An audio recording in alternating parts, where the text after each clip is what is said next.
Sir అక్కడ బొంకా నుంచి వచ్చి ఇక్కడ మాకు మోటివేషన్ చేశారు. అయితే ఫస్ట్ సార్ ఏమని చెప్పిందంటే ఈరోజు ఒక అద్భుతమైన రోజు అని బోర్డు పైన రాశారు. అయితే ఎందుకు అని అడిగారు, కానీ ఎవరని చెప్పలేదు. అంటే లాస్ట్కు మీకు ఏమనిపిస్తా చెప్పిన తర్వాత చెప్పమన్నారు.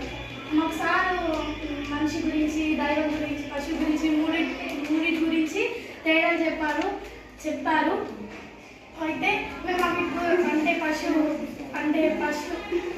పశువు స్టేజ్ ఉన్నప్పుడు ఎలా ఉంటాము, మనిషి స్టేజ్లో ఉన్నప్పుడు ఎలా ఉంటాము, దైవ స్టేజ్కి ఎలా ఎదుగుతాము అవన్నీ మాకు చెప్పారు సార్.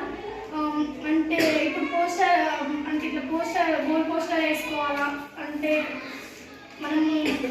గోల్ పోస్టర్ వేసుకోవాలా మనము, మనం ఏం చేయాలనుకున్నా మనకు చదవాలనిపించకపోయినా పడుకోవాలనిపించినా అది చూస్తే మన గోలు గుర్తుకొచ్చేసి మనం మళ్ళీ చదువుకుంటాము, మళ్ళీ పడుకోకుండా కూర్చొని స్టడీ చేస్తాము.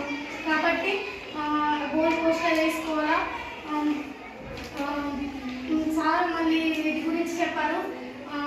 శారీరక వికాసం, మానసిక వికాసం, సామాజిక వికాసం, ఆర్థిక వికాసం, ఆధ్యాత్మిక వికాసం గురించి చెప్పారు సార్. అయితే అవి గురించి అంటే సార్ చెప్పిన దాంట్లో సార్ చెప్పిన తర్వాత